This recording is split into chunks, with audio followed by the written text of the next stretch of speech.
রাষ্ট্রপতি মোহাম্মদ শাহাবুদ্দিনকে আটক করেছে পুলিশ। সকালে ঢাকা শাহজালাল আন্তর্জাতিক বিমানবন্দর থেকে তাকে আটক করা হয়। পুলিশ জানায়, চিকিৎসার জন্য ভারত যেতে চেয়েছিলেন মোহাম্মদ শাহাবুদ্দিন চুপ্পু। ইমিগ্রেশন পয়েন্ট পার হওয়ার আগেই তাকে আটক করে কর্তব্যরতরা। রাজধানী শাহজালাল আন্তর্জাতিক বিমানবন্দরে রাষ্ট্রপতি মোহাম্মদ শাহাবুদ্দিনকে আটক করেছে airport armed police battalion. Armed police battalion জানায়, গোপন সংবাদের ভিত্তিতে অভ্যন্তরীণ টার্মিনাল থেকে আটক করা হয়। রাষ্ট্রপতির পদ ছাড়ার পর এবার নতুন প্রশ্ন, আইনি জটিলতা বা গ্রেপ্তার হতে পারেন সদ্য সাবেক রাষ্ট্রপতি মোহাম্মদ শাহাবুদ্দিন। রাজনৈতিক অঙ্গনে এখন এই নিয়ে চলছে জোর আলোচনা। সাংবিধানিক দায়িত্ব পালনে তিনি নিরপেক্ষতা বজায় রাখতে পারেনি, বরং তৎকালীন সরকারের প্রতি পক্ষপাতমূলক অবস্থান নিয়েছিলেন। তিনি তো আজকে পদত্যাগ করেছেন, শুধু পদত্যাগ করলেই হবে না, তাকে আইনের আওতায় আনা, গ্রেফতার করা। যেহেতু তিনি জুলাই হত্যাযজ্ঞ যখন চলছিল তখন রাষ্ট্রপতি ছিলেন এবং তিনি নিশ্চুপ ছিলেন না, সমর্থন দিয়েছেন। আমরা মনে করি যে ন্যায় বিচারের স্বার্থে এখন শাহাবুদ্দিন চুপ্পুকে গ্রেফতার করতে হবে এবং গ্রেফতার করে বিচারের আওতায় নিয়ে এসে বাংলাদেশে ন্যায় বিচার প্রতিষ্ঠা করতে হবে। জয় বাংলা, জয় বঙ্গবন্ধু। বিচার বিচার বিচার চাই, চুপ্পুর বিচার চাই, চুপ্পুর বিচার চাই, বিচার বিচার বিচার চাই। রাষ্ট্রপতি মোহাম্মদ শাহাবুদ্দিন চুপ্পু আজ শুক্রবার তার 5 বছর মেয়াদের মাঝপথে পদত্যাগ করেছেন। এই পদত্যাগের ঘটনা এমন সময় ঘটেছে যখন ভারতে পলাতক সাবেক প্রধানমন্ত্রী শেখ হাসিনা দেশে ফেরার ঘোষণা দিয়েছেন। হাসিনার ঘোষণার দর্শক, শেখ হাসিনা বাংলাদেশ ছেড়ে ভারতে পালিয়ে যাওয়ার পর থেকে কিন্তু এই শেখ হাসিনা যাদের মাধ্যমে বাংলাদেশের সকল প্রকারের তথ্য নিত এবং খবর নিত, সকল প্রকারের সুযোগ কিন্তু এখন একেবারে চিরতরে বন্ধ হয়ে গিয়েছে। কারণ এই রাষ্ট্রপতি শাহাবুদ্দিন চুপ্পু ভারতে যাওয়ার পর শেখ হাসিনার সাথে মিটিং করার পরে কিন্তু এই শেখ হাসিনা ঘোষণা করেছিল যে সেই ডিসেম্বর মাসে কিন্তু বাংলাদেশে ফেরত আসবেন। কিন্তু এই রাষ্ট্রপতি শাহাবুদ্দিন চুপ্পু ভারতে ভ্রমণ করা নিয়ে কিন্তু এই বিষয়টা বর্তমান সরকার তারেক রহমান কিন্তু অতি গুরুত্বপূর্ণভাবে নিয়েছে এবং সে এটা নিয়ে কিন্তু পর্যবেক্ষণ করেছে, যে কারণে এই রাষ্ট্রপতি শাহাবুদ্দিন চুপ্পুকে তার ক্ষমতার চেয়ার থেকে কিন্তু চিরতরে বহিষ্কার করে দিয়েছে। কিন্তু এই রাষ্ট্রপতি শাহাবুদ্দিন চুপ্পুকে তার ক্ষমতা থেকে বহিষ্কার করে দেওয়ার কারণে কিন্তু এই দেশের জনগণ কিন্তু সেটা কিছুতেই মেনে নিতে পারেনি। কারণ তাদের দাবি হচ্ছে রাষ্ট্রপতি শাহাবুদ্দিন চুপ্পুকে শুধু ক্ষমতা থেকে বহিষ্কার করলে হবে না, তাকে গ্রেফতার করে রিমান্ডে নিয়ে তাকে সর্বোচ্চ শাস্তি প্রদান করা হবে। এটাই কিন্তু এদেশের জনগণ দাবি করেছে। কিন্তু এই বিষয়টা রাষ্ট্রপতি শাহাবুদ্দিন চুপ্পু জানার পরেই কিন্তু সে দেশ ছেড়ে বাইরের দেশে পালিয়ে যাওয়ার চেষ্টা করেছে এবং হাতে নাতে বিমানবন্দরে কিন্তু ধরা পড়েছে রাষ্ট্রপতি শাহাবুদ্দিন চুপ্পু। তো দর্শক, এই বিষয় দেখেছেন ভিডিও শুরুতে কিছু অংশ শিরোনামের মাধ্যমে, এবার দেখুন বিস্তারিত পুরো ভিডিও জুড়ে। এই বিষয়গুলো দেখার পূর্বে আপনাদের কাছে একটা অনুরোধ, আমার চ্যানেলে যারা নতুন আসছেন চ্যানেলটিকে সাবস্ক্রাইব করে দিয়ে অল ক্লিক করে পাশে থাকা বেল আইকনটি বাজিয়ে দিবেন, তাতে করে আমার চ্যানেলের আপডেট নিউজগুলো সবার আগে আপনাদের কাছে গিয়ে পৌঁছবে। তো দর্শক, চলুন দেখে আসি এই রাষ্ট্রপতি শাহাবুদ্দিন চুপ্পু দেশ ছেড়ে পালিয়ে যাওয়ার সময় হাতে নাতে ধরা পড়েছে বিমানবন্দরে, সেটা আমরা দেখবো। তার আগে চলুন দেখে আসি এই রাষ্ট্রপতি শাহাবুদ্দিন চুপ্পু ভারতে গিয়ে এই শেখ হাসিনার সাথে মিটিং করার পরে শেখ হাসিনা ঘোষণা করেছিল যে ডিসেম্বর মাসে সে বাংলাদেশে ফেরত আসবে। সেই বিষয়টাকে আমরা চলুন দেখে আসি। এই বিষয়টা দেখে পরবর্তীতে ওই বিষয়টা দেখবো। তা ধৈর্য ধরে একটি লাইক করে সম্পূর্ণ ভিডিও মনোযোগ সহকারে দেখতে থাকুন এবং আপনার মতামত কমেন্ট বক্সে লিখতে থাকুন। ন্যায় বিচারের স্বার্থে এখন শাহাবুদ্দিন চুপ্পুকে গ্রেফতার করতে হবে এবং গ্রেফতার করে বিচারের আওতায় নিয়ে এসে বাংলাদেশে ন্যায় বিচার প্রতিষ্ঠা করতে হবে। শাহাবুদ্দিন চুপ্পু তিনি রাষ্ট্রপতি পদে থাকার যোগ্যতা অনেক আগেই হারিয়েছেন। বিশেষত এই বাংলাদেশে 24-এর অভ্যুত্থানের সময়কালে যে গণহত্যা হয়েছিল, সেই গণহত্যা তিনি তো থামানোর কোনো উদ্যোগ নেনই নাই, বরং গণহত্যার যারা সহযোগী, গণহত্যা যারা ঘটিয়েছেন সেই তাদের সহযোগী হিসেবে তিনি ভূমিকা পালন করেছেন এবং পরবর্তীতে তিনি তার কথার মধ্য দিয়ে তার যে রাষ্ট্রপতি হিসেবে শপথ সেটাও তিনি ভঙ্গ করেছেন।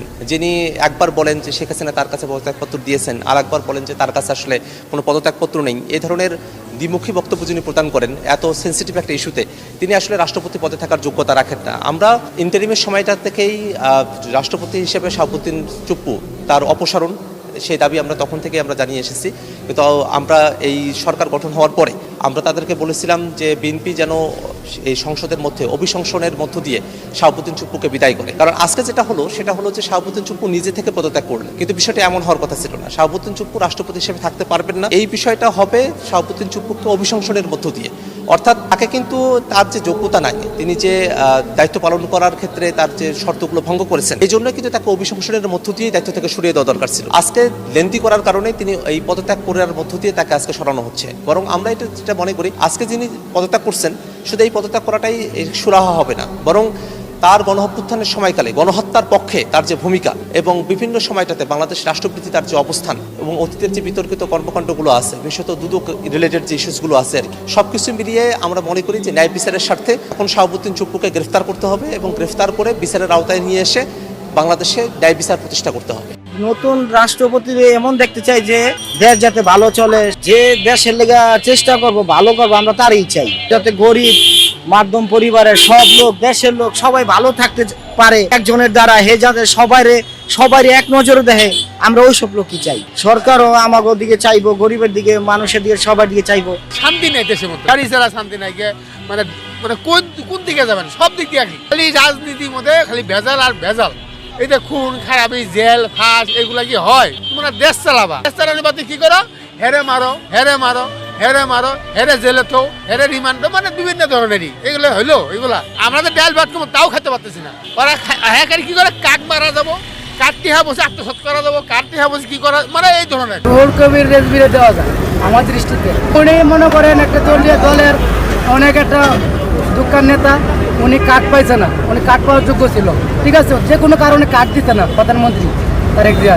এখন মনে করেন রুহুল কবির রেজভিরে যদি মনে করেন এই পদটা দেয়, আমার দৃষ্টিতে অনেক ভালো, অনেক খুব ভালো লোক। কিন্তু সর্বোচ্চ ক্ষমতাশালী লোক হচ্ছে চুপ্পু সাহেব, যে রাষ্ট্রপতি হয় সে কিন্তু সর্বোচ্চ ক্ষমতাশালী লোক। যে হাসিনা সরকারের যতটুকু বিচার হওয়া উচিত, আমি মনে করি চুপ্পু সাহেবের অতটুকু বিচার হওয়া উচিত। তার বিচার বলতে 5ই আগস্টের পূর্বে, যেহেতু তিনি 5ই আগস্টের আগেই তিনি রাষ্ট্রপতি ছিলেন, সেহেতু বিগত সরকার যে হত্যাযজ্ঞ চালিয়েছিল, নৃশংস হত্যাযজ্ঞ যে চালিয়েছিল, গণহত্যা যেটাকে আমরা বলি, সেই গণহত্যায় কিন্তু রাষ্ট্রপতির অনুমোদনে যে সেনাবাহিনী, রাষ্ট্রীয় বাহিনী, বাহিনীর প্রধান হিসাবে তার কিন্তু দায়ী কিন্তু এড়িয়ে যাওয়া, এটা সাধারণ জনগণ সহজভাবে মেনে। বিএনপির যেমন রুহুল কবির রিজভী সাহেব আছেন, যিনি গত 17 বছর বিএনপির যখন কেউ রাজপথে দাঁড়াতে পারতো না, কেন্দ্রীয় কার্যালয়ে যখন কেউই আসতে পারতো না, তিনি এককভাবে সেই কেন্দ্রীয় কার্যালয় যিনি দখল করে আছেন, কেন্দ্রীয় কার্যালয়ে যিনি থাকতেন, রাজপথে যিনি থাকতেন, রুহুল কবির রিজভী একজন, মির্জা ফখরুল সাহেব আছেন, একজন মার্জিত রাজনীতিবিদ।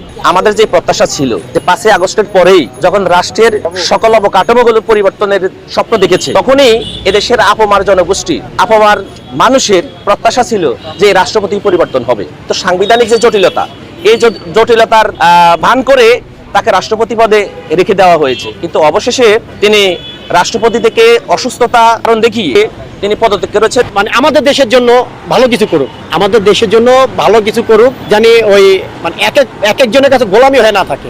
নিরপেক্ষ একটা দলের থেকে রাষ্ট্রপতি করা হয়, অবশ্যই আমাদের দেশের জন্য মঙ্গল। আর যদি দলের থেকে করা হয়, তাহলে আমি রিজভী সাহেবের দিকে আর কি একটু নজর আমার বেশি। কারণ রিজভী সাহেব, রিজভী সাহেব হচ্ছে যে সে এমন একজন লোক, আমি তারে খুব মানে মিডিয়ায় দেখছি, বাট সামনাসামনি তারে দেখার সৌভাগ্য হয় নাই, কিন্তু উনি এই জুলাই যোদ্ধারে উনি ধারণ করছে, জুলাই যোদ্ধা উনি মানে, এবং কি বাংলাদেশের জনগণের জন্য আমি ওনারে দেখছি যে উদ্ভাত কথাবার্তি তার মুখে তো আমি শুনি নাই। উদ্ভাত এমন একটা কথাবার্তি, যে গাজুরি একটা কথাবার্তি তার মুখে তো আমি শুনি নাই। অতীতে যে ফ্যাসিস্ট যে সরকার ছিল, ওদের নিয়োজিত যে শাহাবুদ্দিন চুপ্পু, কিন্তু আমরা যেহেতু গণতান্ত্রিক দল, উদার মনের দল, বিএনপি কখনো চায় না সাংবিধানিক শূন্যতা করে, সংবিধানকে কটাক্ষ করে কোনো কিছু সিদ্ধান্ত নিতে। সেই উপলক্ষে বিএনপি এ ধরনের প্রত্যাশা করে নাই, আমি করবো না বিএনপিতে। শাহাবুদ্দিন চুপ্পু নিজ থেকে পদত্যাগ করেছেন তার শারীরিক অসুস্থতা জানিয়ে, আমরা এটাকে সাধুবাদ জানাই। আর আমরা চাইবো যে বর্তমানে যিনি রাষ্ট্র হিসেবে অধিষ্ঠিত হবেন, তার বিরুদ্ধে কোনো রাষ্ট্রদ্রোহিতা বা বাংলাদেশের বিরুদ্ধে কোনো চক্রান্ত যাতে কোনো অভিযোগ না থাকে। এই বিষয়টা আসলে খুবই একদিকে আনন্দ হলেও আরেকদিকে আমরা হতাশাজনক বিষয়ে ভুগতেছি, কারণে সরকার গঠন করার পরবর্তীতে 6 মাসের মাথায় কেন পদত্যাগ করলেন? যদি পদত্যাগ করতো তাহলে অনেক আরো করা। দর্শক, 24শে গণঅভ্যুত্থানের পরে কিন্তু এই শেখ হাসিনা তার জীবন বাঁচানোর জন্য কিন্তু দেশ ছেড়ে ভারতে পালিয়ে গিয়েছিল, কিন্তু শেখ হাসিনা দেশ ছেড়ে ভারতে পালিয়ে যাওয়ার পরও কিন্তু সে এই দেশের বিরুদ্ধে ষড়যন্ত্র করতে কিন্তু থামেনি। সে এই দেশের যে সকল তার সহকারীরা আছে তাদের সাপোর্ট নিয়ে, তাদের হাত নিয়ে কিন্তু এই দেশের বিভিন্ন রকমের খবর রাখতো এবং এই দেশে কোন সময় কি করা যাবে সকল প্রকারের তথ্যই কিন্তু সে নিয়ে যেত। এবং সকল প্রকারের তথ্য নেওয়ার পরে কিন্তু এই ভারতের সরকার নরেন্দ্র মোদী সহ বিভিন্ন রকম ভাবে নীল নকশা এঁকেছিল, পরিকল্পনা করেছিল এবং নানান রকমের ষড়যন্ত্র করেছিল এই বাংলাদেশের বিরুদ্ধে। কিন্তু এই ষড়যন্ত্রগুলো কিন্তু অন্তর্বর্তী সরকার ডাক্তার ইউনূস থাকাকালীনও কিন্তু বুঝতে পেরেছিল, বিএনপি ক্ষমতা আসার পরও কিন্তু বুঝতে পেরেছে, যে কারণে এই শেখ হাসিনা যাদের সাথে যোগাযোগ করে বাংলাদেশে ক্ষতি করার চেষ্টা করেছিল এক এক করে কিন্তু সকলকে কিন্তু তাদের শাস্তি দিয়েছে এবং শাস্তির ব্যবস্থা করেছিল এই বর্তমান সরকার তারেক রহমান। কিন্তু এর মধ্যে অন্যতম হচ্ছে যে এই রাষ্ট্রপতি শাহাবুদ্দিন চুপ্পু, যার মাধ্যমে কিন্তু বাংলাদেশের সকল প্রকারের তথ্যই কিন্তু এই শেখ হাসিনা পেয়ে যেত, যে কারণে বাংলাদেশের বিরুদ্ধে কিন্তু নানা রকমের ষড়যন্ত্র করার তারা সুযোগ পেত। কিন্তু এই বর্তমান সরকার তারেক রহমান কিন্তু এই বিষয়টা আঁচ করতে পেরেছে, যে কারণে এই রাষ্ট্রপতি শাহাবুদ্দিন চুপ্পুকে তার ক্ষমতার চেয়ার থেকে বহিষ্কার করেছে এবং তাকে অতি শীঘ্রই শাস্তি দেওয়া হবে সেরকম একটা ব্যবস্থা করেছে। কিন্তু এই দেশের মানুষ সেটা মেনে নিতে পারেনি। তাদের দাবি হচ্ছে যে এই রাষ্ট্রপতি শাহাবুদ্দিন চুপ্পুকে শুধু ক্ষমতা থেকে বহিষ্কার করলে হবে না, তাকে গ্রেফতার করে রিমান্ডে নিয়ে তার থেকে সর্বোচ্চ শাস্তি প্রদান করতে হবে। তাহলেই কিন্তু এদেশের মানুষ বুঝতে পারবে যে এই দেশে শেখ হাসিনার আর কোনো সহকারী নেই, শেখ হাসিনাকে সাপোর্ট করার মতো আর কেউ নেই। তো দর্শক, এই রাষ্ট্রপতি শাহাবুদ্দিন চুপ্পু গোপনে গোপনে শেখ হাসিনাকে যে সহযোগিতা করত, তথ্যগুলো দিত, সে কারণে এই বর্তমান সরকার তারেক রহমান তাকে ক্ষমতা থেকে বহিষ্কার করেছে। সেই বিষয়টা নিয়ে যদি আপনাদের কোনো মতামত থেকে থাকে তাহলে কমেন্ট বক্সে এসে অবশ্যই জানাবেন। তো দর্শক, আজকে ভিডিও পর্যন্তই, আবার চলে আসবো নতুন কোনো ভিডিও নিয়ে, নতুন কোনো টপিক নিয়ে। সে পর্যন্ত ভালো থাকবেন, সুস্থ থাকবেন, আল্লাহ হাফেজ।